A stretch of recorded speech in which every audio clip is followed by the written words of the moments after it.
The video's recording. And we're live, right? We're live on Channel 5 News. Mike's actually wearing a shirt this time. Unlike the last episode where you had no shirt on. You were wearing that, you had no nipples the last episode. I had nipples. I did have a shirt on, just for the viewership to be aware of. Watch the last episode if you guys didn't. So you can see Mike's lying to us right now. Nah, more because we dropped a ton of fucking knowledge. That too. We definitely dropped a lot of supplements knowledge. For anybody that's having trouble looking for supplements and they want to save money, that was a great episode. For sure. And this is going to be another great episode for any of you fatties out there. All right, you ready to kick it off? Well, we're kicking it off right now. Or? Yeah, but I always do the official intro. Yeah, this is You never noticed that it always starts with the same thing? It starts with, right now. We're running the intro right now. Well, the video has the intro clip, but I'm saying if you've listened to the podcast, which I hope you have, it always just starts with me starting with the what's going on. Yeah, I know, but we're running the intro clip right now, and then.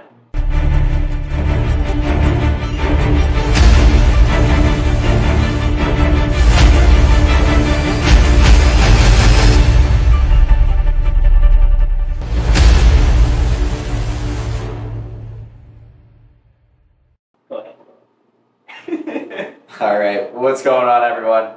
Thanks for tuning in to another episode of the Unracked Podcast. We're here helping gym rats of all levels enhance their fitness and other aspects of their lives through conversation and first-hand experiences. We're your hosts. I'm Mike Gersh. And I'm Josh Aiken. In our last episode, we talked about the different supplements available to you and what different ingredients do so you can optimize your supplement stack. In today's episode, we want to discuss some of the extreme methods of dieting to lose weight quick and share information as to why there are pros and cons to each of these methods. Sounds good. There's obviously a lot of extreme methods out there when it comes to dieting. I have a quick gripe that I want to address. Caution? Almost more just me complaining about like terminology. So I don't like the word diet in general because people have it in a context of I'm going to go on a diet. Every single person is on a diet. Just whether they use the context of go on a diet as eating healthy when every single person's nutrition adds up to what their diet is. So people that are on shitty nutrition have this misunderstanding that they're not on a diet. Everyone has a diet. Okay, that's my spiel. There's a lot of different diets out there. I'm sure you'll see on Instagram, there's a lot of people that are pushing like lose weight quick, fad diets, get that six-pack in summer in 30 days. Six-pack shortcuts. And that's exactly what they are. They're shortcuts. I like some shortcuts, man. So quick and easy.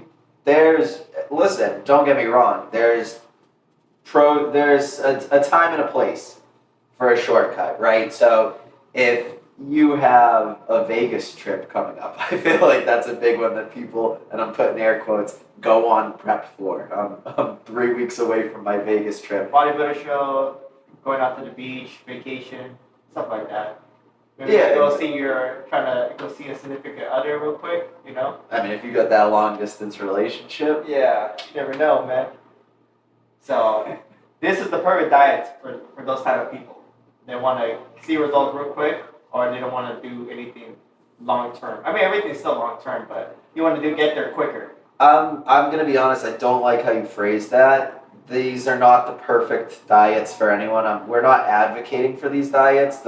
We're not taking a side when it comes to these diets.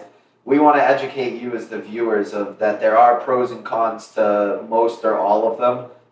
Generally, the pro to most of them is, yes, you probably will lose this weight quickly. The other side of it is there's typically more cons. The cons typically outweigh that one pro. So what we're conveying today is, in Josh's words, it's the perfect diet if you want to lose an unhealthy amount of weight in an unhealthy amount of time. Yeah, exactly. Well, everything has a con too. I mean, if you're gonna do a normal, traditional, regular diet, losing a pound a week, I mean, you're taking forever, you know. So that's a con, but it's not a bad. I mean, you can see it either or. Like, okay, maybe you won't be ready for this summer, but you'll be ready for next summer. So that could be a con if you're really trying to get looking good for that vacation. So to each their own for each and any of these diets. So it's just a word of caution. So we're giving the information so you can make your own decision. Yeah, it's funny. My brother has a saying with my nephew: do it right or do it twice. So you can do it the correct way, which may not be the easy way, may take a little longer, or you can do something quickly to just get it done, shortcut it, and then it'll probably end up breaking down and you'll end up having to do it again anyways. Correctly. Yeah, I like that. But, you know, if you lose the fat, I mean, where did it go? Well, the issue isn't the losing the fat. The issue is a lot of these diets aren't sustainable long term because a lot of people aren't getting the fly swatter. Just got one. They aren't sustainable long term because people aren't getting the nutrients they need from these diets. So that's going to be somewhat of a common denominator between all of these fad diets. But again, we wanted to just run through a few, so you know when you hear that Instagram influencer, this is how you lose fat in 30 days, and they're blasting needles in their ass, gear, and all the good stuff. They don't look like that naturally. They're just trying to sell you a facade, a program, so they can make more money. That's what we want you to look out for. So I feel like one thing that we touched upon in our last episode was fat burners, because we were talking a lot about supplements. I know you have a good amount of information about fat burners. What do you know about fat burners? Well, I'm going to keep it pretty simple. Fat burners are just going to... The main concept of fat burners is to make your heart beat faster and make your metabolism go at a faster pace. So essentially, your body's working at a faster pace, where it's using a lot more energy. And you can literally just sit there and you'll be wasting more energy than you would without a fat burner. But if you take that same concept with that energy, that extra energy you have, you can just go on the cardio machine and you can just be there for hours because you have so much energy. There's been a few times when I've taken fat burners and I can literally stay there. I don't know. It's either like the runners, what's it called, the runner's high, but I don't go on a treadmill and run. I just stay in the stairmaster or go to a high incline. Dude, I feel like I can just keep going and going. I have to stop myself. I don't believe in the runner's high. I always feel like death anytime. I've never really experienced that runner high, but I hear from other people, so I can't really say for myself, but I, just heard from other people like, oh yeah, I get that runner's high, so I can keep going. But it's the runner's equivalent of a pump. Yeah. And I would much rather just have the pump. Yeah, I rather not. I mean, running in general is gonna fuck up your gains if you do it for long enough. That's why you want to do like a slow, steady cardio, kind of cardio workout. So Stairmaster and like working incline is like pretty chill. So when you're on a fat burner doing all this cardio, so one thing you said is essentially your metabolism is working harder when you're doing nothing on the fat burner, right? So you're burning calories literally just by sitting there if you've taken this supplement. If you're doing cardio, for example, is that just like multiplying the amount of calories you're burning while doing cardio, or are you just burning more because you feel like you're able to do it for longer? Well, technically, we're burning calories right now just sitting down too. In general, there's not a lot, but no, I know with the supplements it's multiplied. No, but I'm trying to explain it to the people too. Yeah, but like with the supplement, it is multiplied. I don't know how much, but it's definitely heightened for sure. Definitely more than you would just being off it. I'm sure it depends on like which company product it is too. Yeah, I don't want to go into too much detail because there's a lot of like... They're all different is my point. Yeah, exactly. So you just want to be careful too. Go with the whatever, because all of them really come in pills. So I would just recommend just doing one. If they actually come in a scoop, like do like a half scoop to start off. The one I took was a powder. Yeah, they're usually not powders though. Usually, but majority of them are mostly in pill forms. But yeah, you know more than me. You know more than me. Yeah, but definitely go in the lowest amount. If you're a newbie, I wouldn't recommend it because it's like stronger than a pre-workout sometimes. there's been a few times where I'm like, oh shit, this is like too much, dude.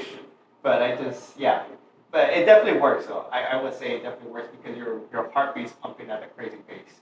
Dude, so that's something I've only taken one fat burner in my entire lifting career. There's only been one time that I felt I was in a position where I wanted or needed to cut fat. I actually had a scenario similar to what we described.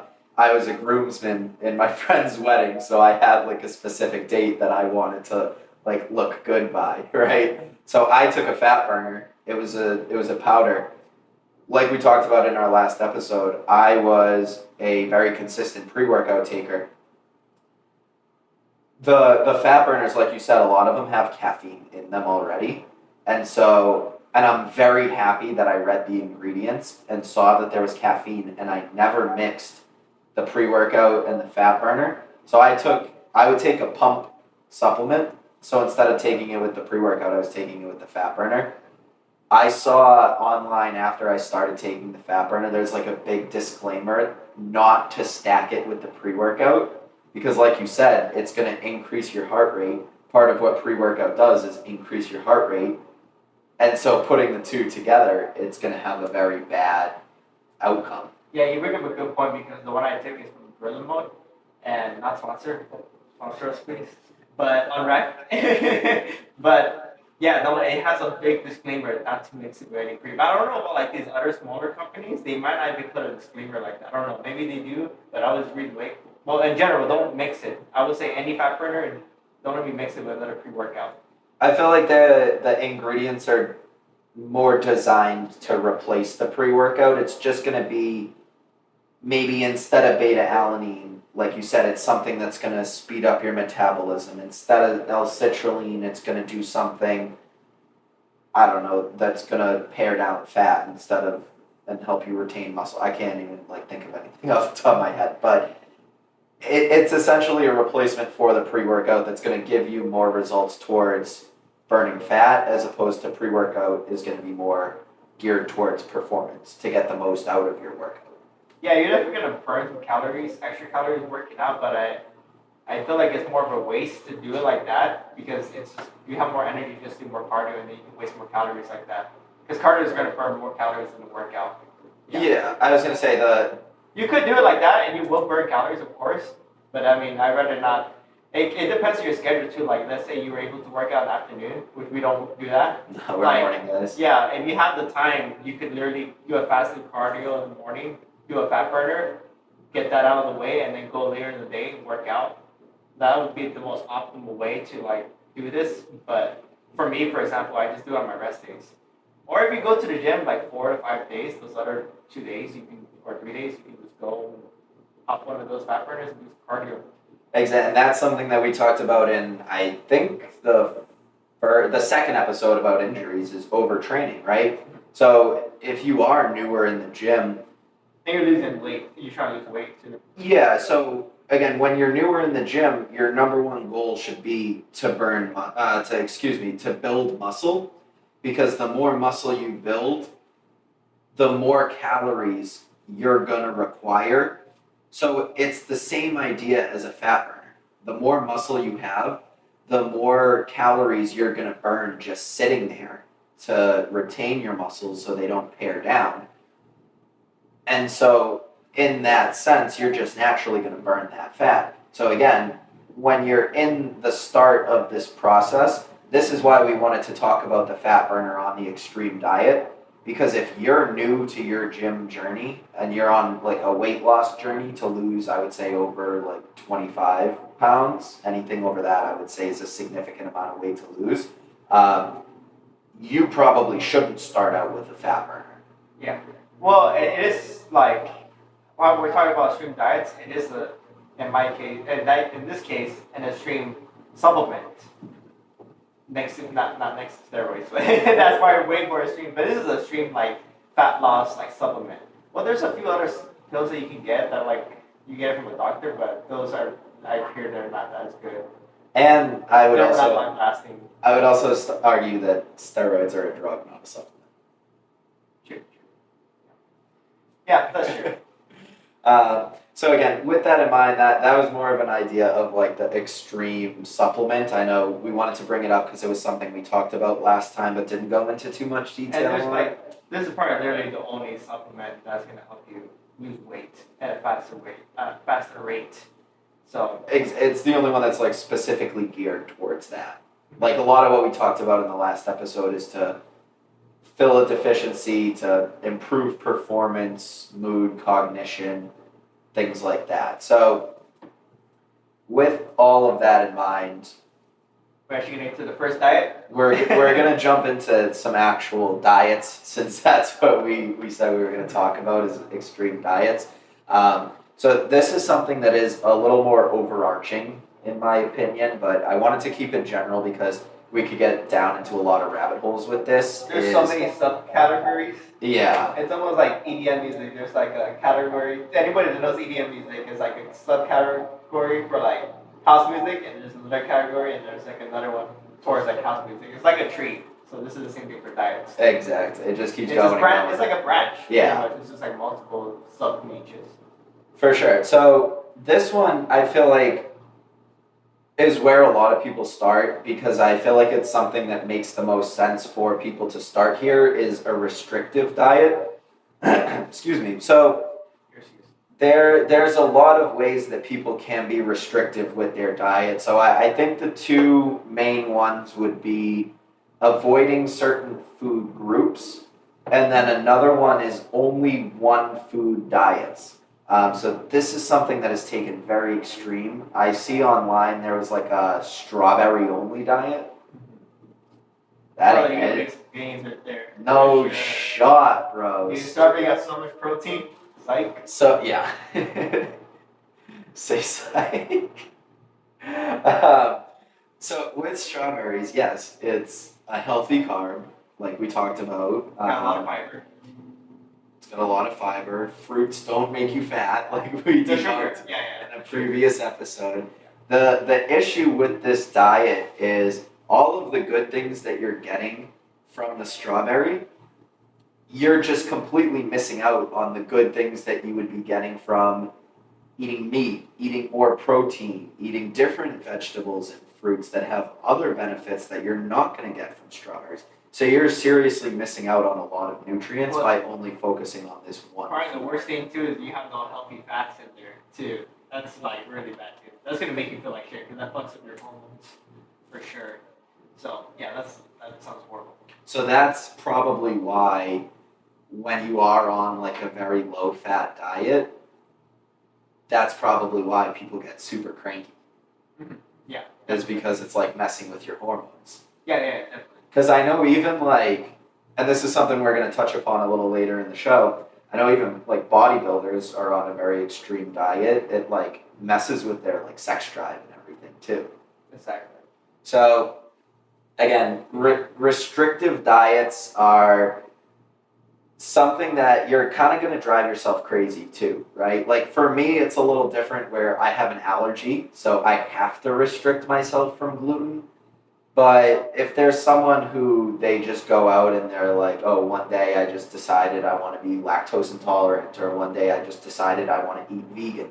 There's obviously some difficulties that come with that. Some people can manage it pretty seamlessly.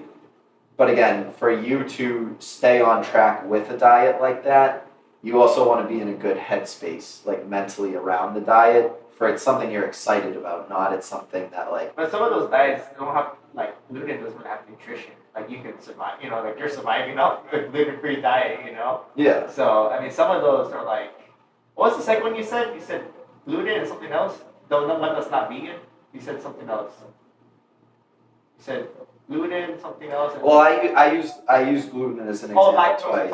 Lactose intolerant. Yeah, or like- certain like dairy free. Yeah, you cut like one bean out of your, like, dairy out of your diet. Like, I mean, yeah, it has some nutrients, but you could definitely find more, you know, things other than that to help you out. Well, I guess. Like almond milk has like, Yeah, so I guess what the studies I was looking at was talking about more is, and I don't have the specifics on this. This is probably different person to person, but essentially what the studies were saying is that there were some diets that were extreme restriction due to how certain foods or certain food groups would react chemically inside of you. So similar to what you're talking about with the healthy fats, the restrictions were focused on how it would like affect your hormones and things like that. So these people were preaching crazy diets that they said were going to affect you in all these different ways separate from weight loss, when in reality all you really see is the weight loss, and you don't see the weight loss in a healthy way. It's very quick, it's not sustainable. Yeah, exactly. Well, any of these diets here, like, I would say any of these diets, you're not gonna. Maybe there's a few cases where people can last longer than a month, maybe a year, but majority of them, you can't last more than a few weeks. So how long do you think you would last on this diet? So I found, I don't know if I want to refer to this as the most extreme or the most ridiculous diet. So And I think the one that starts with F is the most extreme because you're not eating anything. you could have just said it. Yeah. Well, I want to. No, I argue this is the most extreme. What? So I had a girl at the last office I worked at. Keep in mind, we live in Los Angeles, so there's a lot of people who want that quick fix, plastic surgery, BBLs, all that shit, right? So they want that quick fix of like how to lose weight very quickly. This girl knew I was a personal trainer. She approached me. She said, "Mike, I'm going to Cabo in 2 weeks. I heard about this diet. Do you know if it works?" And she explained it to me. It's called the maple syrup diet. So I wrote this down because I want to make sure I cover everything that's in this, because this is fucking ridiculous. So it's 2 tablespoons of maple syrup, 2 tablespoons of freshly squeezed lemon juice, a pinch of cayenne pepper or ginger, and a half pint of hot or cold water. And what she said, the site she saw showed, the diet suggests you drink this concoction 6 to 9 times a day, and that's your entire caloric intake for the day. No, I believe it, man. You know, my great grandmother, she's still alive because of ginger. She says that she eats it every day, and it's the reason why she's alive. She's 105 right now. So. But she only eats ginger with maple syrup, lemon juice, No, she cayenne eats pepper, other and hot or stuff, cold but water. It's the ginger that keeps her going for sure. Okay, so we can attribute your grandma's longevity to ginger, but do you think this girl in my office was going to lose 15 pounds in 2 weeks by eating 400 calories a day of absolutely no nutritional sustenance of value? I think she would have, but she would have been half a skeleton. Well, like she would be like an empty person, pretty much, because that would be brutal. Because your hormones, like we were talking about, your hormones are going to be so out of whack that you're going to be so grumpy and like down. You're going to be like in a deep depression, pretty much. Yeah, exactly. This is going to be like If the she survived definition, that long. the definition of hangry. Yeah. But anyways, I was just joking about my grandma. Well, I don't have a great grandmother, but my grandma actually does have it. She does ginger a day. Actually, no lie about that. But she's not 105. No. Well, that's good to know. Yeah. So, for, again, something like that, essentially what we're preaching is these diets, yes, they may help you lose weight quickly, but there's going to be more cons compared to the pros of losing that weight. And another one is something that you'll probably actually see on social media a lot.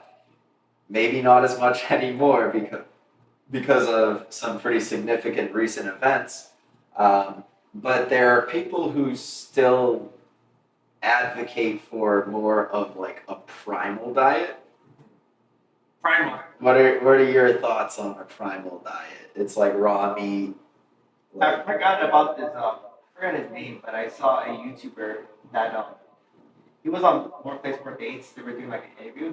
He was actually vegan, and he did like a complete 180, and he went straight to a carnivore diet, the primal diet. Okay. And it works for him better. He said he feels a lot more better doing only meat than eating, all the vegetables and that BS carb bullshit. But does he cook the meat?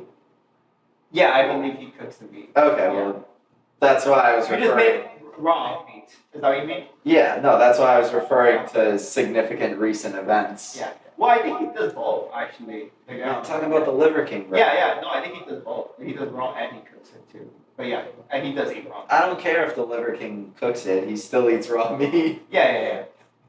It doesn't matter how much cooked meat you eat.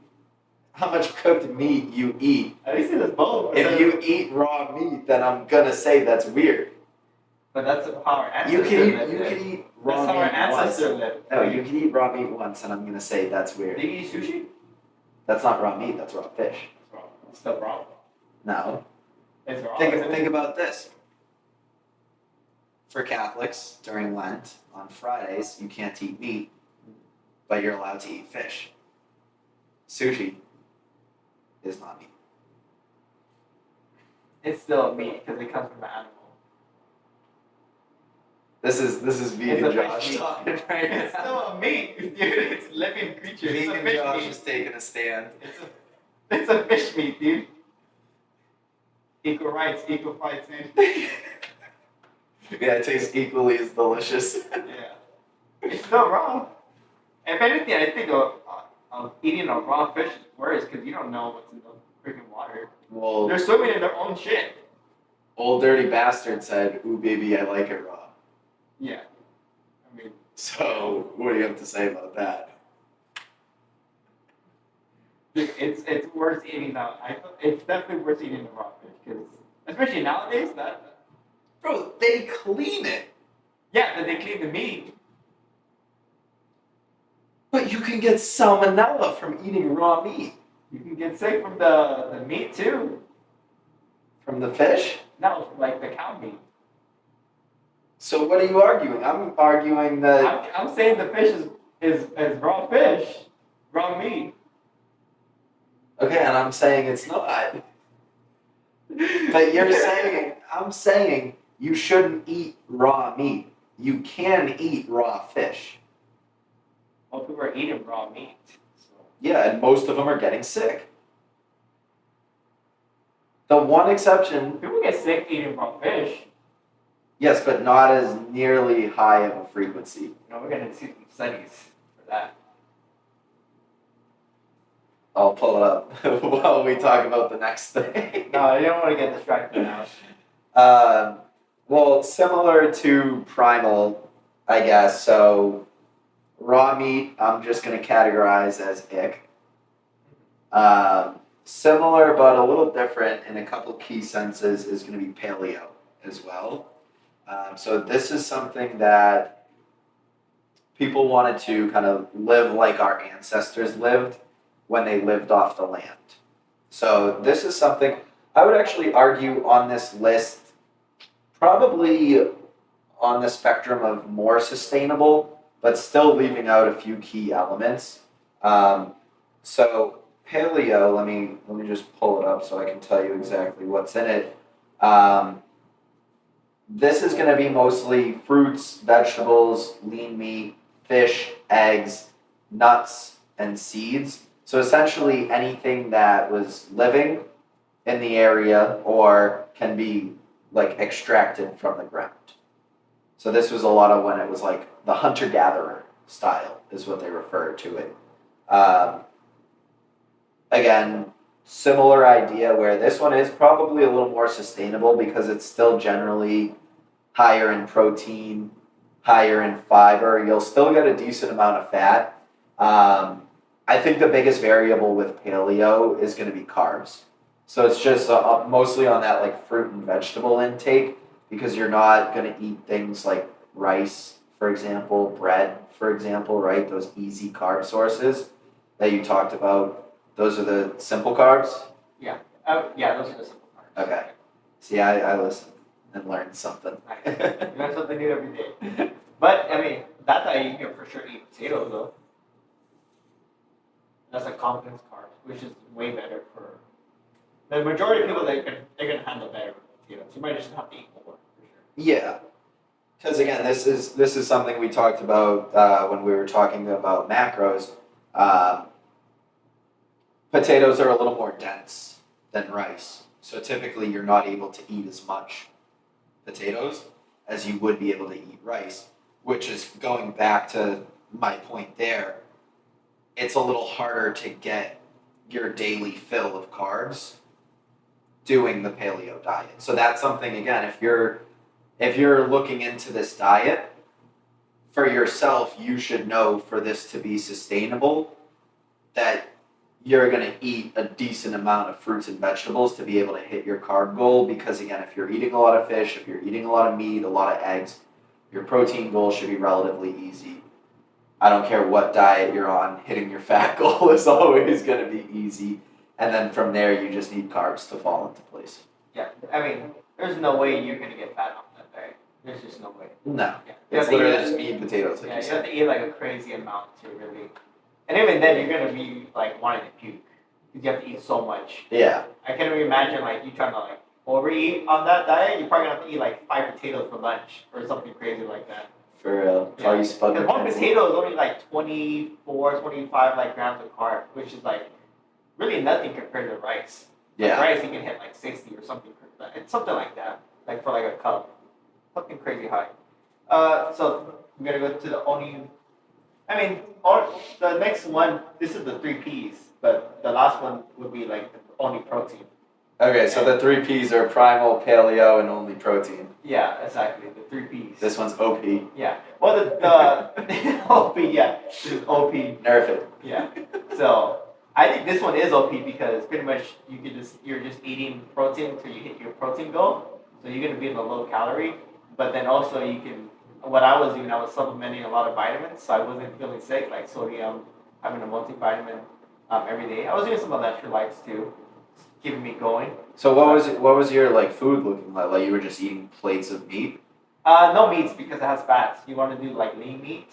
So because essentially, you don't want to even have any fats. So just straight chicken all day, every Chicken, day, fish. 3 meals a day? Yeah, I was actually kind of making a mistake because now I think about it, I was eating the tilapia, but it is pretty lean. But it has a little bit of fat. Yeah. White fish is one of the leaner Well, actually, seafoods. no matter what, and that diet, you are gonna have some fat unless you're cooking all the food and water. You're boiling it because if you cook anything with, or if you use a spray can. Yeah, I was gonna Yeah, say yeah. Pam. Yeah, but I usually keep forgetting to buy that, so I always have oil. I have oil at my house always. It's Oh, I always got Pam on deck, bro. Yeah, I'm the opposite. Yeah, because at Costco you can just buy a big thing of vegetable oil or whatever, and then you're just set for forever. Dude, Costco portion sizes are unreal. I bought a bottle of ranch and I have enough until next year. Bro, any of those yeah, anything you buy there is gonna last you forever, almost. They have such a, and I don't know if this is just the one on Sepulveda, but they had a very weird selection. Like the stuff that I. You know what? I've never been there, so I can't really. Which is kind of weird. Wait, you just been to the gas station? Yeah, because those main ones they open later. Maybe I've been there once inside, but I was younger. But all those main Costco ones open up way later in the day, 9, 10 o'clock. So I don't go to that one. I go to the one in Burbank. I got you. I feel like it was a weird selection. Like the items that were in there were for sure geared more towards an LA native, if you catch what I'm saying. As I am not an LA native. So. Maybe you went to a different season because they're always swapping out things in Costco, especially those main ones. So No, I'm saying the foods. the food is the same food. What are you talking about? Nah, there was Or the food they sell inside, there's a lot of frozen meat stuff like. no, there was a lot of Latino food. Oh, okay. Okay, that makes sense in that area. That's what I was trying to say, Yeah. and I don't think you understood until I had to just come out and say. You really said that on our pod?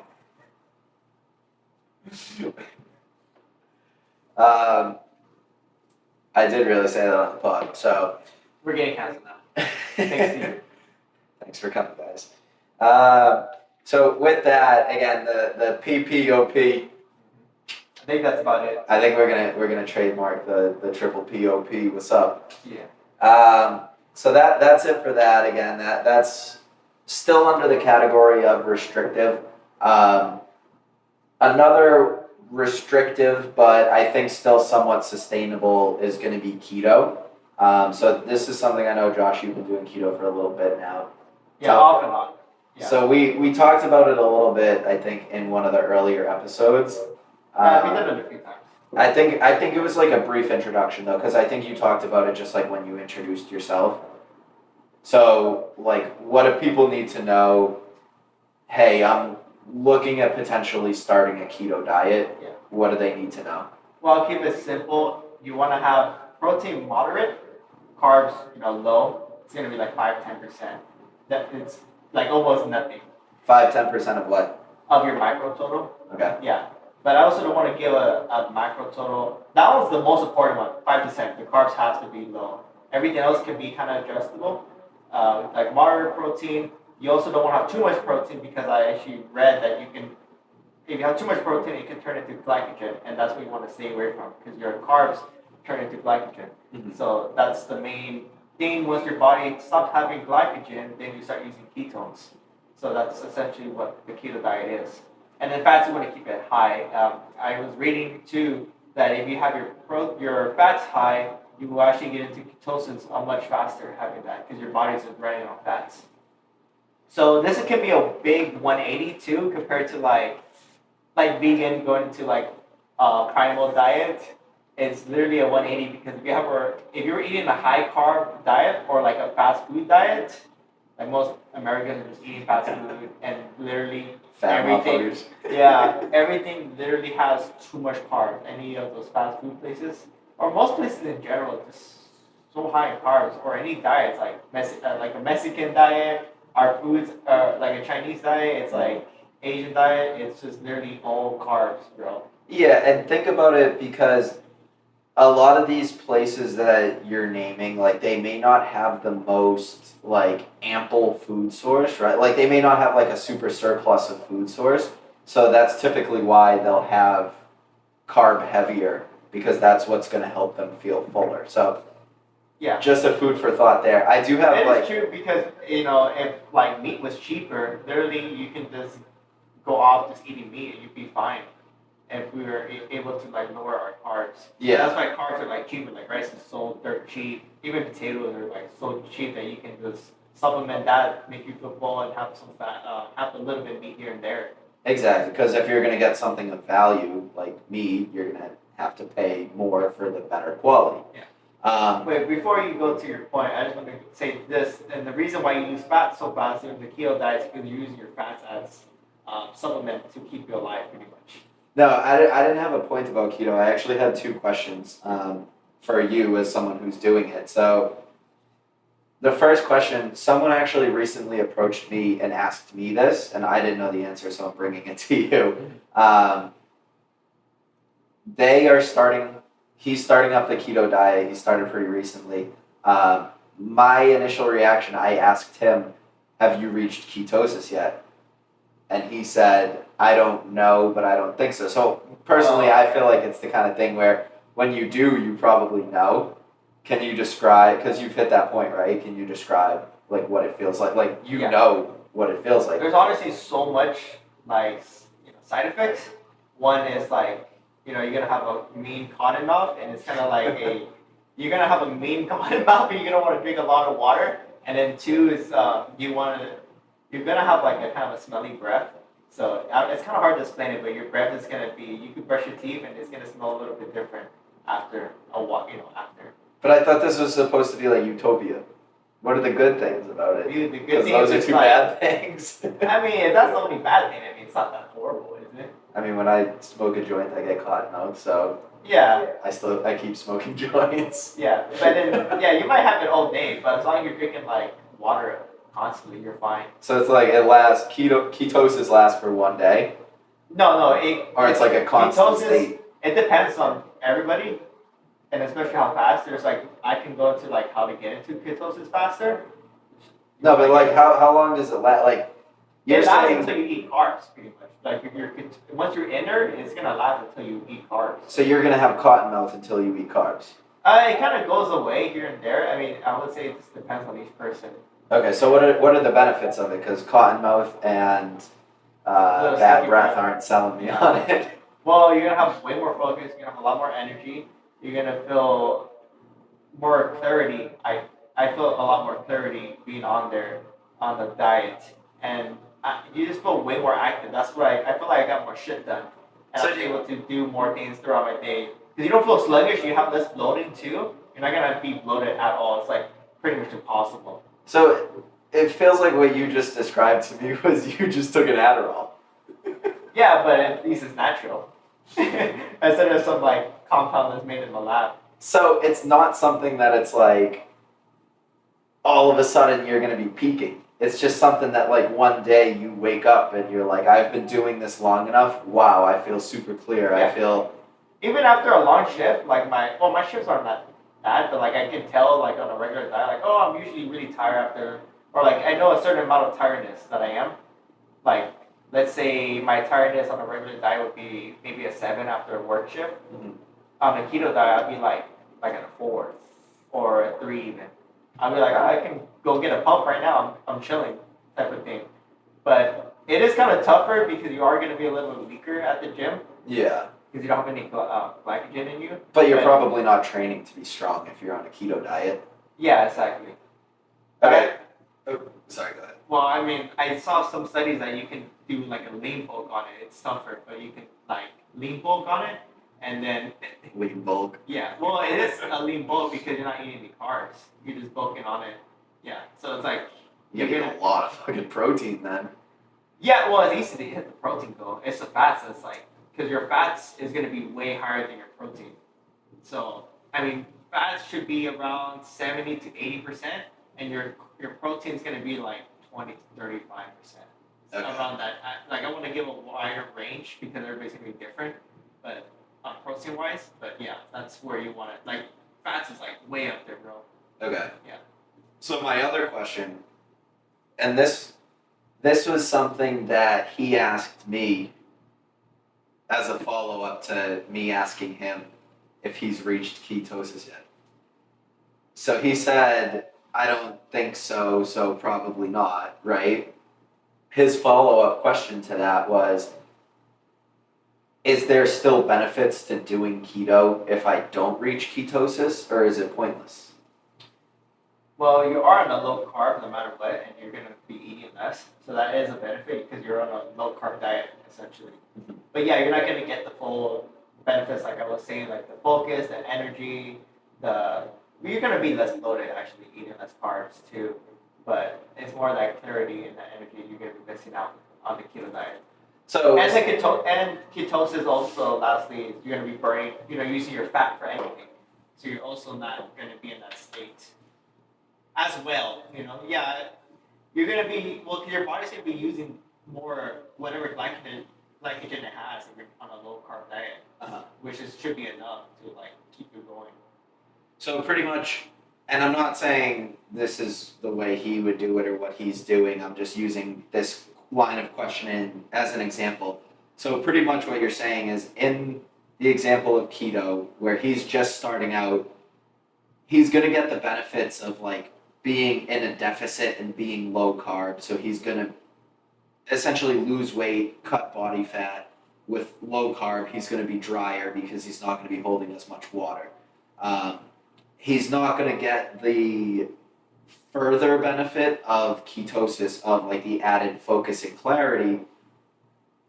But within him doing this first half, he probably, and I guess this is more of just an assumption, he probably wouldn't have to take that 5 to 10% as seriously if his goal isn't ketosis. Yeah. So he would have more flex with like how much carbs he's intaking. No matter what, he's going to be low carb. It just depends on how low carb and if eventually he's going to get to that point of ketosis. And the real way to like even know you're in ketosis, because even the 10%, I was kind of wary about maybe being 10% because I'm more wary about that because your macros are kind of messed up. Mhm. You could be technically maybe over 10%. You don't even know it. So I like to keep it at 5 to make sure I was really in ketosis. The only way you're gonna really know is you're gonna either test your blood, daily. There's like little peckers that you can buy. Yeah. Yeah. Those little peckers. Yeah. Or you have to do like a pee strip. But I hear it's not effective after a while. Yeah, you probably dilute it. Yeah. Well, was it? I think I heard that. think I was reading that you piss out in the beginning ketones, and that's why it reads in your your pee strip in the beginning, but after a while it doesn't work. Oh, It okay. might be- So when you test it and the ketones are high, that's you exerting energy, burning the ketones, and that's how you know you're in ketosis. Yeah, in the beginning, I heard. But eventually, you run out of ketones showing up on the test. Yeah, I don't know. I don't know why. I think it gets diluted after a while, I believe, but after a while, it's only good for newbies. And this is my last question about keto. How long realistically can you be in ketosis? Like, how long does ketosis itself last? And B, how long can you do this diet as a whole? Like, is it something you can live your life this way? And if so, can you just remain in ketosis for an extended period of time? Or do you need to replenish at some point? Well, there's not enough studies to really show, because a lot of people don't want to do it for that long, too, in general. So there's not enough studies that have people going for like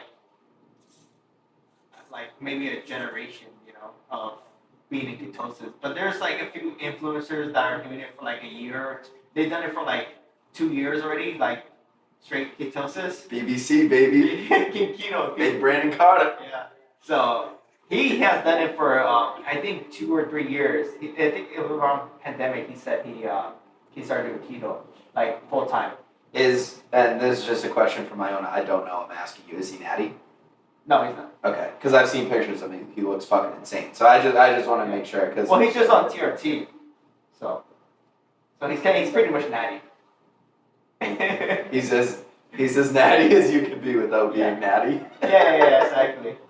But even but yeah, he's still like even looking that lean for being on TRT is really impressive still, because a lot of people that are on TRT, they don't look that crazy. Yeah. Like, he looks like he's on a bunch of other shit, but he's just on TRT.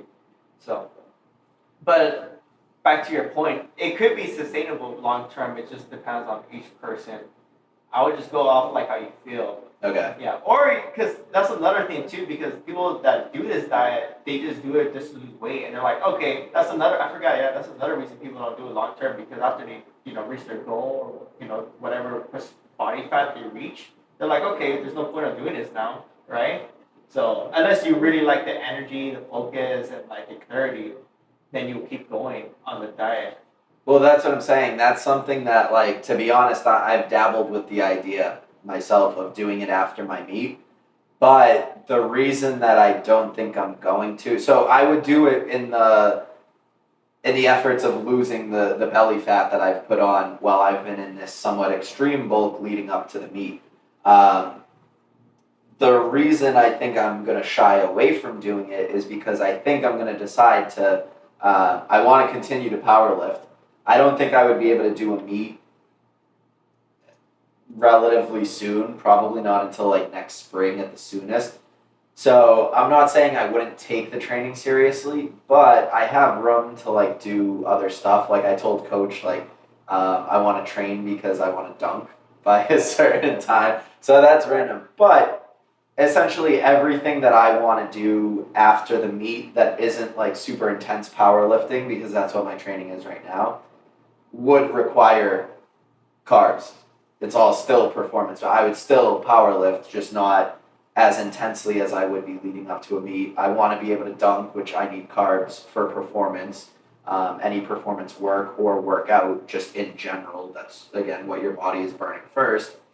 So again, that I've dabbled with the idea, but I don't think in the near future it's something I'm going to do. But I feel like I've gained a lot of insight from you answering these questions. So I feel like I know a lot more about it now than I did before we started this conversation. Yeah, I don't know about dunking, but I feel like you should have energy to really output your basketball. Because like I said, you have way more energy, so you can keep going. Like my cardio sessions and everything just felt like easy peasy. Like I was doing easy work on a keto diet. But yeah, strength wise, it's gonna, like, if you're gonna go the strength route, it's gonna really take a hit. Yeah. At least for a little bit, but you don't have to do it for that long too. Like a month, you're gonna drop a lot of weight like real quick. But that's what I'm saying is I know after the meet I don't want to just like rebound the wrong way. So the opposite of what like bodybuilders do. As a power lifter, I'm stuffing my face leading up to the meet. What I don't want to do is just immediately go into a calorie deficit and just lose all of the strength that I put on throughout this pull. So that's why, if anything, I'm going to go to maintenance first. You could do maintenance on a keto diet. But I still feel like I need the carbs. Like, this is something, and I'm going to tie this into our next topic, so we're going to get into it. Yeah, we need to. I don't like working out on an empty stomach. Like, I need to eat something, otherwise I feel like I'm going to pass out. So anytime I've lifted weights, anytime I've done cardio, anytime I've played a sport, recently mostly basketball, I have to have at least like a Rice Krispie treat or something in my stomach.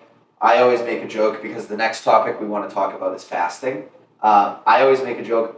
I've never been able to fast for more than like 3 hours. And I'm sure that has something to do with my relationship mentally and emotionally tied to food. But we joke as a family. We joke as a family that we're all like low key fatties. Like we all just eat a fucking lot, but then we're like kind of skinny. So it's the kind of thing we like as a family. Fasting is something that would just never go over because we would all be at each other's throats, just so hangry from not eating that it's like our family, we revolve around food. So it's something I've never done, I've never thought about doing, and I don't plan on doing. Although I do know that studies show there are benefits if you do it right, but unfortunately, I'm sure Josh will share, a lot of people do it wrong. Yeah, there's a lot of mental clarity. Well, it's kind of hard to do it wrong, honestly. I mean, it's just like the way you do it wrong is you get the timing wrong because you want to eat. It also depends how much you eat the night before because you don't go into, like, some people believe they go into fast right after they finish dinner. Like, let's say they finish dinner at 8. They're like, oh, I'm fasting now. But, like, no, it takes a while for your body to digest that food depending on how big the meal was. So, I usually give it like 2 hours. Like that should be about like if you eat a big meal, that should be good enough while to digest your food. Mm-hmm. And then after when you go to sleep, that counts as your fast. So then, by the time you wake up, start the timer too soon, is what you're saying. Yeah, and then they're like, "Oh, I've been fasting for this long, but really you haven't." So and then when you wake up, you're maybe 8 hours in already, and then it also counts as a different layer once you're awake. So when you're awake, I try to keep. The sweet spot is to keep it like 5 hours after you wake up. So they, quote unquote, start the timer too soon. They fast for that, whatever it is, digestive periods, call it 2 hours less. And then they're like, what the heck, why am I not seeing as much results? Yeah, they're not fasting for long enough. Because they're not in that like body state to get the full benefits of what they're doing. And like you said, more of it, from what studies show, more of it is actually mental. More of it affects people's relationship with food, where I, saying that out loud now, I feel like I should do it just to better my relationship with food. Is an addiction though too. No, but that's what I'm saying is people will do fasting as a discipline to like prove to themselves that they don't need food.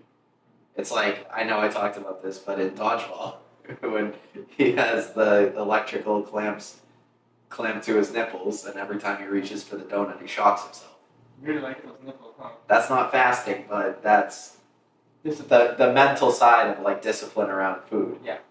No, that's another reason why people they stay fat too, because it is an addiction. It's like imagine you were addicted to cigarettes. Like you can stop. Well, it's a lot easier to stop that because you don't need cigarettes to live. You need food to live. So eventually, yeah. There's a certain limit of how much a person can live without food, but I mean you can live without smoking cigarettes. It's like 30 days on the average human can live 30 days on their own body fat. They obviously need water sooner than that. Yeah. But the average human. So I'm sure fat ass Americans skew that scale a lot. Yeah, definitely. So that's why fasting does help with the discipline part because it's helped me too. Because I used to be like, oh, I need to eat something like Mike was saying before my workouts, but now I don't really need to. And also with my dinners too, I'm like, I want to start my fasting early, so I eat less for my dinners too. So That's another way I've been doing it too. So I eat less. You want to eat a smaller dinner so you can be in ketosis way quicker. And No, then, fasting. sorry. Yeah. Fasting. Sorry. Bro's got keto on the line. Dude, keto's. I thought you were clear, bro. Come on. Not right now, dude. I'm having carbs, dude. Unfortunately, right at the moment. Well, because I keep using keto as a tool. I'm just going back and forth. But Okay. yeah, no, the fasting part I do in the morning. I got you. So with what you're saying, food 100% is an addiction, and the reason for that is a lot of times food is emotionally tied to things, emotionally and logically. So your brain, if you eat lunch in front of the TV every single day, if you turn the TV on, there's something that's going to click in your brain. You Pavlov dog yourself. There's something that's going to click in your brain when the TV comes on that now says, I'm hungry. You're literally creating reactions in yourself based on your actions around food. So it's definitely something that's an addiction, but it is something, like I said, with the mental strength and discipline to be able to get through it. It's something that you can definitely improve the relationship. You know, I wouldn't say it's extreme if you're doing like a few hours, like when you wake up, but it gets to be extreme when you're doing like the day fast or what's that one other one that people, I forgot what religion it is, but is it Ramadan? Ramadan, Yeah. There we go. Thank you. Where they fast for like 3 days, I think. No, it's I think it's longer than that. It's like a week, but what they do is they fast during the day and they only eat at night. I know that for sure. So that is a fact for sure, because I remember hearing like a fitness story about someone trying to hit his macros after 8 p.m. I mean, it can be possible, but it's, I mean, dude. No, but essentially what they told him, so he called into this like personal trainer podcast that I listened to, and he was like, here's my, like for Ramadan, this happens every year, I lose a ton of muscle, I can eat whatever I want after 8 p.m. And they were like, literally just eat as much protein as you can, eat like a moderate amount of calories, but if you overeat, you're just not even going to be able to, like your body's not going to be able to pull the nutrients from the excess calories that you're intaking. So it's literally just going to go in and out of you without having any benefit to you at all. So they were like, just eat a moderate amount, what feels good, don't gorge yourself. And the goal, you're not going to be able to hold on to muscle. You're naturally going to lose muscle. The goal should be to lose as little muscle as possible. What if you switch your time or your whole sleep schedule? You'll be up longer. If you switch your whole sleep schedule, but if you're only up for like a few hours, yeah, you're going to feel sick. It's going to be impossible to even eat your daily amount. Bro, they fast for 30 days? Oh, yeah. It is pretty, yeah. Holy shit. Because I would murder somebody. It was here. I know for sure it was like a week or longer because I used to have a coworker that was doing it. He was pretty awful doing it. What the awful part is that you can't drink water during the day. Like, yeah, at least have some water, you know. God damn, bro. But like, thirsty. not having water, like that's brutal, bro. That is brutal. So yeah, I think fasting goes on here. Like it could be a mix of both because, like I was saying, if you're doing like max 12-hour fast, like counting your sleep and then when you wake up, like that's a good amount. Like that's not brutal. But once you get to the days, that's when it gets rough. Yeah. So again, anything, as we've talked about, anything fitness related, anything health related, long term is more important. And when you're going to do things that affect long term, it takes short term compounding effects for those long term effects to come to fruition. So it's the kind of thing where, like Josh is saying, if you fast for 1 day, maybe fast for 3 days, yeah, there's going to be some potential negative effects to it. You're going to get the benefits of it. But if you're comparing that to someone who fasted for 30 days, there's going to be a very large difference in like the makeup of that person, specifically in like the breakdown of muscle, internal chemicals, hormones, things like that. That person, like you said, is just going to be a shell of themselves. Yeah. Again, the main reason for that is because they're not getting the nutrients that they need from food to survive, which is very similar to one thing. I actually know a lot of people that have done juice cleanses. This is something. I've heard, but like I haven't done any real research on it, but I've heard it's like a girl thing, honestly, man. You're not gonna hear no guy like say like, "Oh, I'm a juice cleanse." Like, dude, I heard that, dude. Oh man. So I work in sales. I feel like I've worked in more like relationship based selling, which I feel like requires a lot more empathy. I feel like generally in a sales role, generally females are more empathetic. So at companies I've worked at, they've been mostly female. So I feel like that's my experience with hearing about a lot of these crazy diets. The company I worked at in Boston, there was actually one weekend every year. I worked there for 3 years. One weekend every year in the summer, that there was like 4 or 5 people would do a juice cleanse together, and it was the kind of thing that it was so ridiculous to me. Again, because I understand the importance of food and intaking those nutrients. A lot of these juice cleanses are going to talk about things like they have benefits to strengthen your immune system, GI health, which everybody can use that. And then again, improving that nutrient absorption is something we've talked about for a couple of these diets. It's just there's no real studies out there. I've looked for studies to back up juice cleanses, and in looking for studies, I've seen so many studies saying there's no studies. So or not studies saying, articles saying it, like pros and cons to juice cleanse, here's the benefits, but there's no real like science to back it. So people are 100% anecdotal when it comes to these. Generally, what a lot of people will report when they do this is they have low blood sugar, because although it is a juice, probably from fruits and vegetables, it's not going to be nearly enough fiber that they need to be intaking. There's going to be for sure loss of muscle and weakened bones. Again, the severity of that is going to depend on how long the cleanse itself is. There's just not nearly enough protein that's going to be in this cleanse.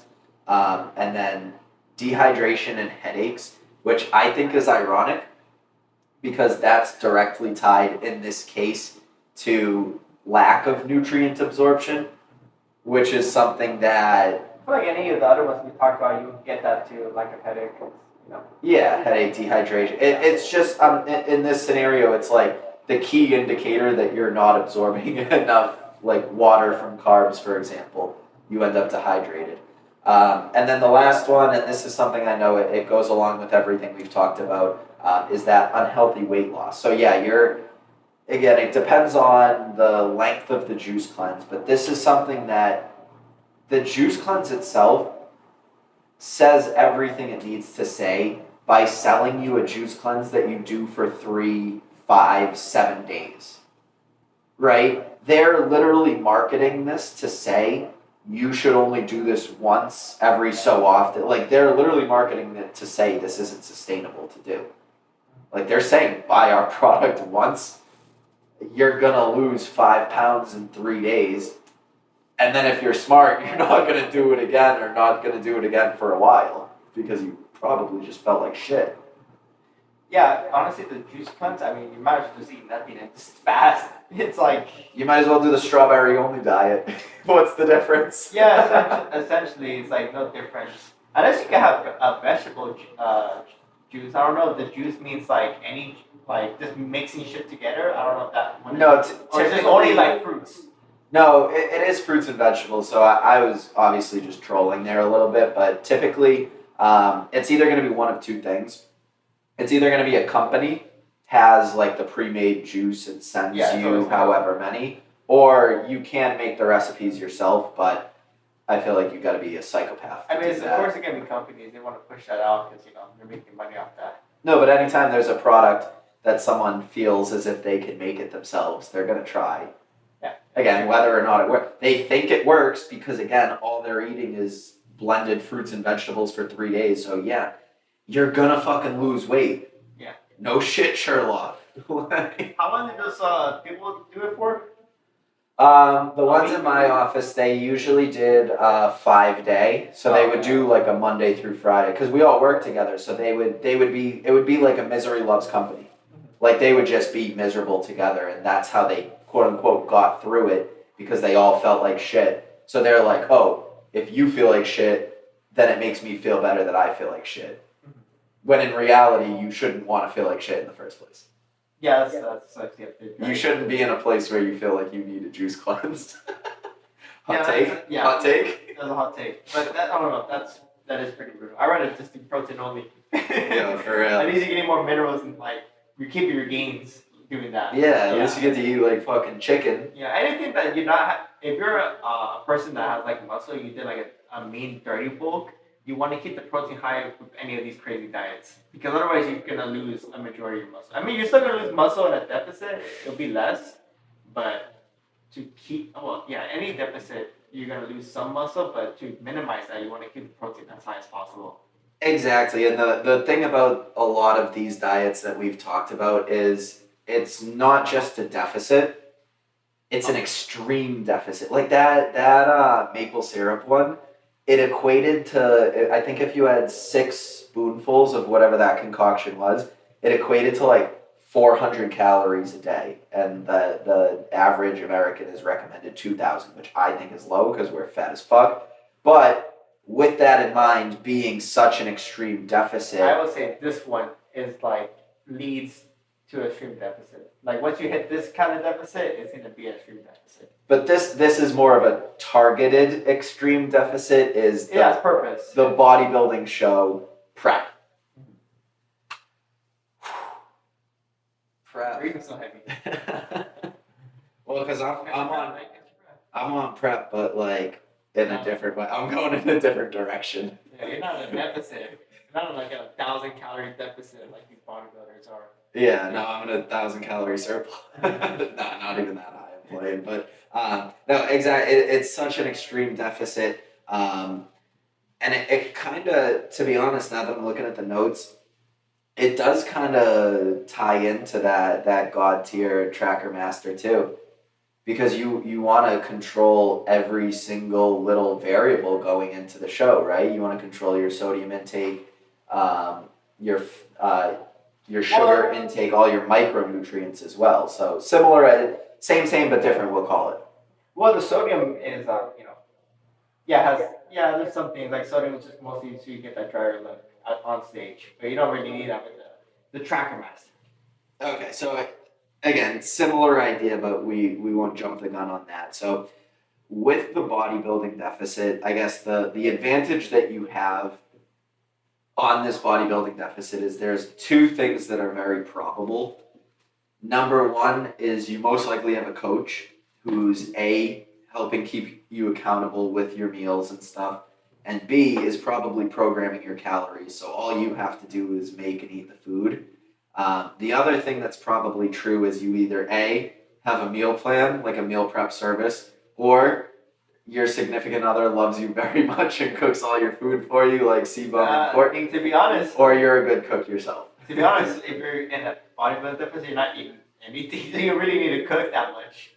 Yeah, but you still have to, like, if you watch like C-Bum, for example, prepping for the Olympia, Courtney cooks the majority of his meals, and then the meals that she doesn't cook, or if he's traveling, that's when he uses a meal prep service. So just because it's a smaller amount of food that needs to be cooked, he's still eating like 6 meals a day. It's just smaller portions. Well, I'm sure he could do it himself, but he'd rather just outsource because he has the money to do it.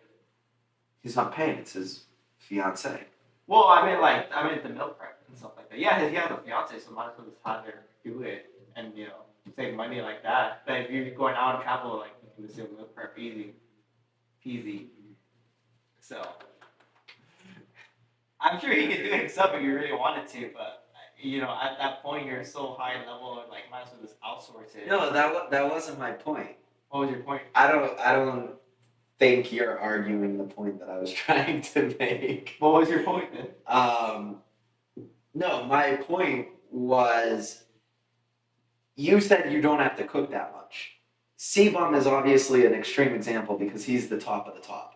If you're a random Joe Schmo prepping for a bodybuilding competition, you're still eating probably 4 to 6 meals a day, so you're cooking 4 to 6 meals a day. The only difference is the portions are smaller.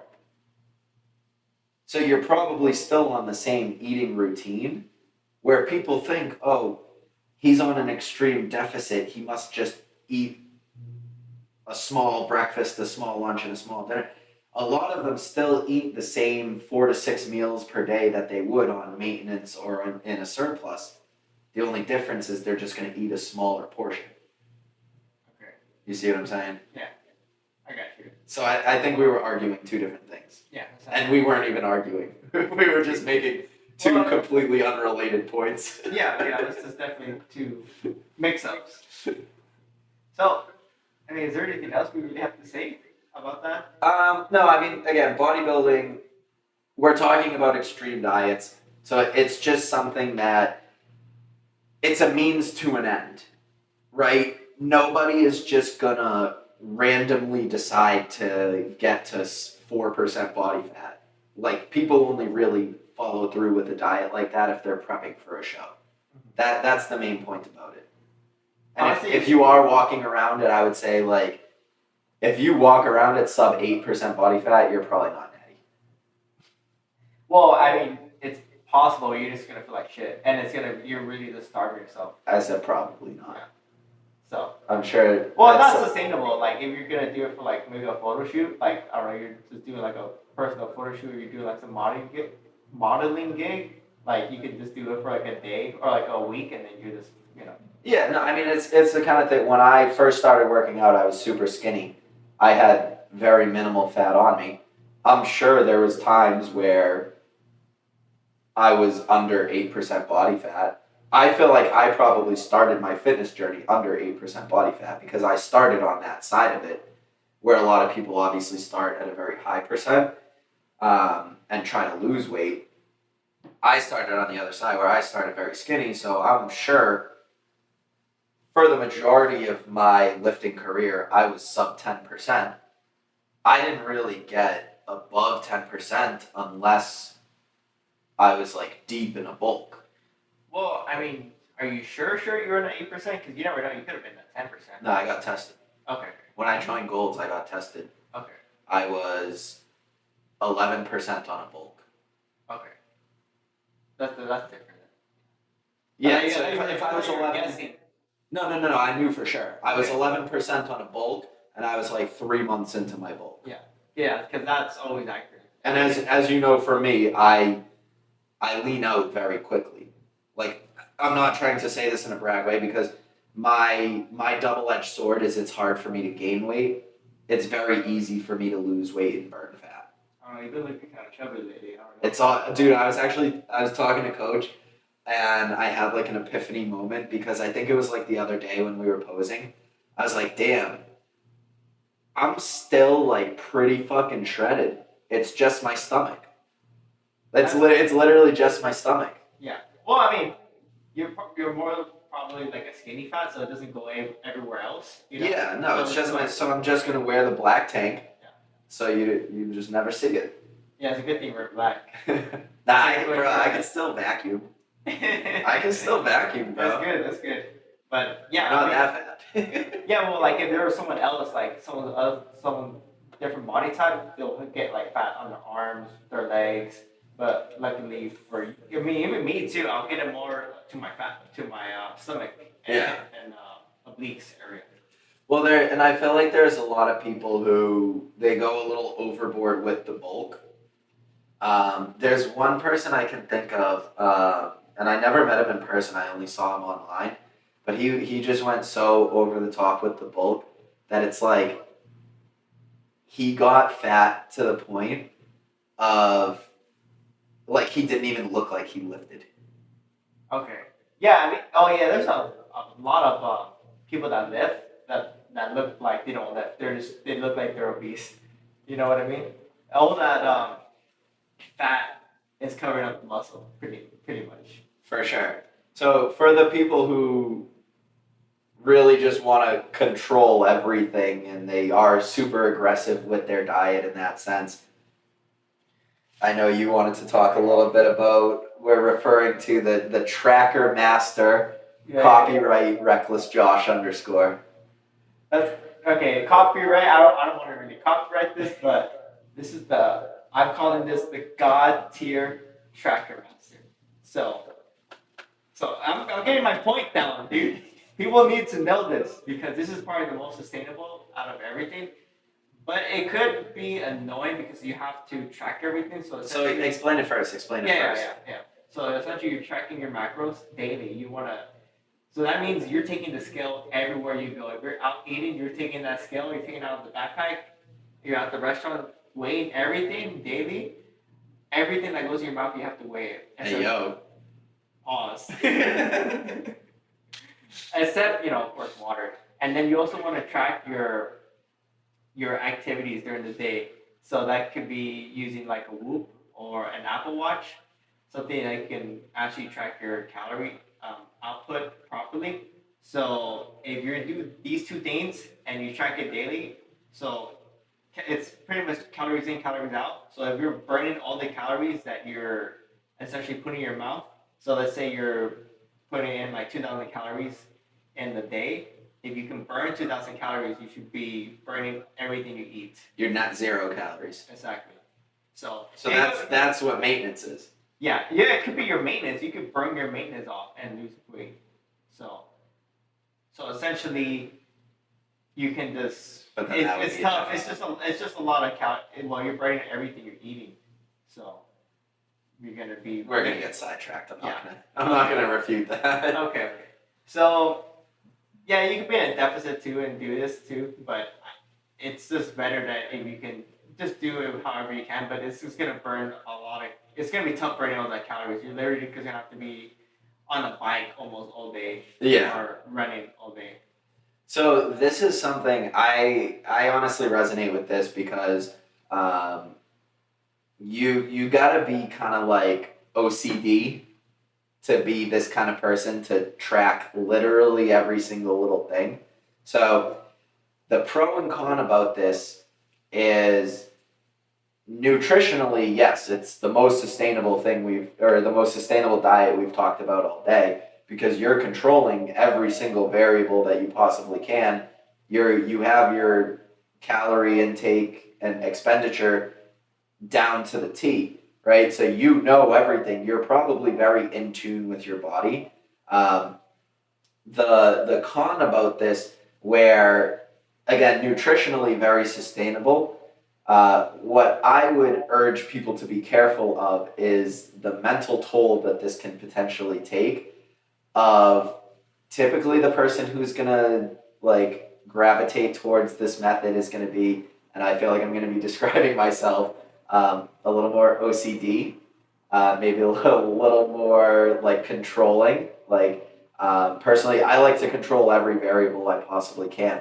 So I feel like I'm kind of like Geppetto, like pulling the puppet strings of like all the calories and like I'm playing with things to see how my body reacts if I do 50 calories more at lunch or if I do that much little bit more of cardio. So you're just like controlling everything when it comes to that. So you're more apt to burning out, right? Because you're just putting all of that weight on yourself to be able to control it, that if one thing falls out of line, you're going to have a mental breakdown. Yeah. Well, the other thing that's pretty tough, you could just if you're working at home, this would probably be the best thing because you could just buy one of those desk treadmills and you could just literally walk on a standing desk and you can do your work at home. Or I feel like that's the best. Or if you have more time in the morning, you're able to do like a double workout. That would be a good way to just burn calories quicker. Because it's just mainly burning the calories as quickly as possible. For sure. I feel like we just shared a lot of really solid information about these diets. Like I said, I even learned something myself here. So I don't think we need to go too further into the diets. That was a lot of sauce though too. Yeah, like we said, just be responsible. If you're gonna do something, understand that it's probably only for a short amount of time, and be aware of the side effects, positive and negative, that are gonna come with Well, it. definitely stop if you're feeling like shit, and then reverse diet. But not enough people are in tune with their body to be able to do something like that. And being in tune with your body, I think that leads us to the right into our favorite section or segment. It's the sick kind of the week. Let's go. We're all gonna make it, bro. That's it. Well, man. Well, this was kind of like a sad one, though, man. We're gonna be talking about Justin Vicky, which sadly passed away from squatting too much. Unfortunate event, but Be more specific about what you mean by squatting too much. well, he was. Well, everybody said he was ego lifting. So, but it Have you did seen, like a you've lot seen of. the video? Yeah, no, I saw the video. Yeah. So, Do you think he was ego lifting? well, I don't know the guy personally. Maybe he knew maybe it could have been a bad day for him. Maybe he thought he like had it in him, and maybe he didn't eat enough carbs or something. But like, So what happens in the video? This well, guy, I know he should have had safety bars and more spotters for sure. Yeah. How much did he weigh and how much weight was it? Well, I mean, there's people that they weigh less and they put a lot of numbers up still. I don't know how much weight it is because it's all like different plates. It's like 3 reds, which It was over 400 pounds, over 450. 450. Doesn't say how much he weighs, but I know he was a shorter guy at least. Yeah, he's a bit shorter, but like In the video, bro, like the second he unracks it, you can tell. Like, obviously, like on Instagram, I'm pretty sure I got the sensitive content warning, so I know some shit was about to go down. But like, the second he unracks it, he's shaking like Michael J. Fox, bro. Like, you can tell something bad is about to happen. maybe too much caffeine. I don't know. I have to know him personally to like know like, oh yeah, that's too much of a big jump for you, man, or something crazy, Like if you were only able to do like 4 or 5, like if you only did it maybe once, like struggling doing like 1 rep, like again like an RPE 9, then like going up to like 480, like oh yeah, bro, that's like you're crazy, man. But that's what I'm saying is me watching the video, seeing how he unracked it, is why I feel as if he was ego lifting. Like, I know you said, oh, a lot of people say you was. I'm one of those people. I say he was. You could have had a bad unrack. Unracked, baby, let's go. No, the best stuff, bro. The best stuff. I like how it took us a minute for it to both register. No, I knew what I was saying. I was waiting for you. That's why I said it twice. Unrack. I looked at the camera. Yeah.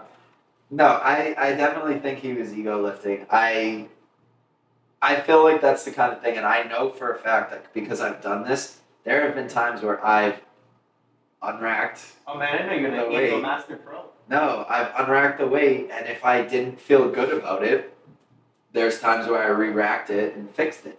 Obviously, I've been on the other side where my squat PR was loaded unevenly.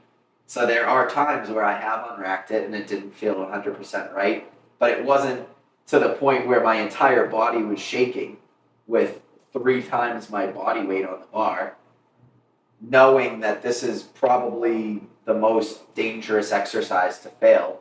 Like you said, he probably should have at least had the 2 safety precautions of, number 1, have the safety bars out or do the rack, the cage rack, and number 2, have more spotters. Yeah, definitely. Because even myself, I'm always scared not having. Well, I feel more safe with having the safety bars because like it's pretty much impossible for you to like if you set it up properly where it's not like too low, then you're gonna be fine no matter what. Yeah. Yeah. I've failed a lot of squats, and when you have the safety bars at the correct height, you should be able to rest the bar in a spot where you can safely just slide yourself out from underneath. Yeah, it should just be like, well, you have to test it yourself. Everybody's different because some people can go like just parallel or like past parallel. So you just want to test it out where like, you want to do like a squat with just a bar and test out where the safety bar is at. And like, okay, this is good enough where it's like, not too much space. Like you don't want it like this low. The camera's not gonna know. You don't want it like a foot below you. You want it like maybe like half a foot below you. It all depends on the person, their mobility, their genetic makeup, and their build, and things like that. So just use your best discretion when you're doing it, and you can test it out beforehand. And the good thing is, when you go to a gym, unless you get a day pass, you're probably going to go back to that same gym. So you can figure out what works for you and then just keep doing the same thing. Well, no matter what, you should just never squat without any safety bars in general. I thought you were going to say never squat. Like no, I'm never going to say that, yeah. Every time we see a video like this, Mark texts our group, I'm never squatting again. He says that about any exercise that he sees something happen. Because he said that with the bench. Yeah, he said he was never going to bench again, and then, he did a powerlifting meet and benched, so... Yeah. Okay, Mark. So have a safety bar, like you can literally just slip without having a safety bar. You can have like a plate, and then who knows, you might slip on whatever. Yeah. And you might just have a mixed groove, and then you can just fall like on a plate. And who knows, that could maybe end you too. Yeah, it doesn't take much. That's the unfortunate part, and that's why we made an entire episode about injury prevention. That's true, we did. So now we're just referencing past episodes, so I think it would be a good time, before we close it out, any last thoughts you want to share with the viewers and the listeners? Man, the listeners deserve this pod. I'm going to say they deserve this pod. Because there's a lot of fat people out there. So, the fat people just got some sauce they can do. Well, they might relapse, honestly, doing this workout. Cause Are you fat shaming? I am fat shaming. Yeah. Yeah, probably fat shaming. 100%. Probably fat shaming. Probably. Yeah, probably.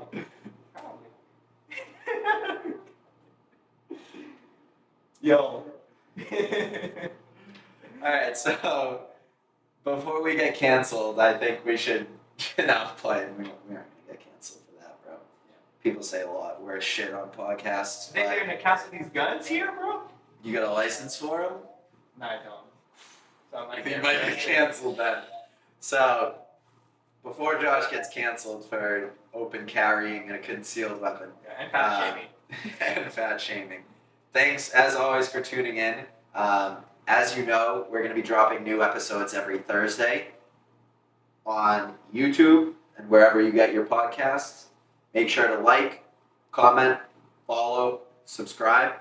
However you're listening or watching, we always appreciate your support. I'm Mike.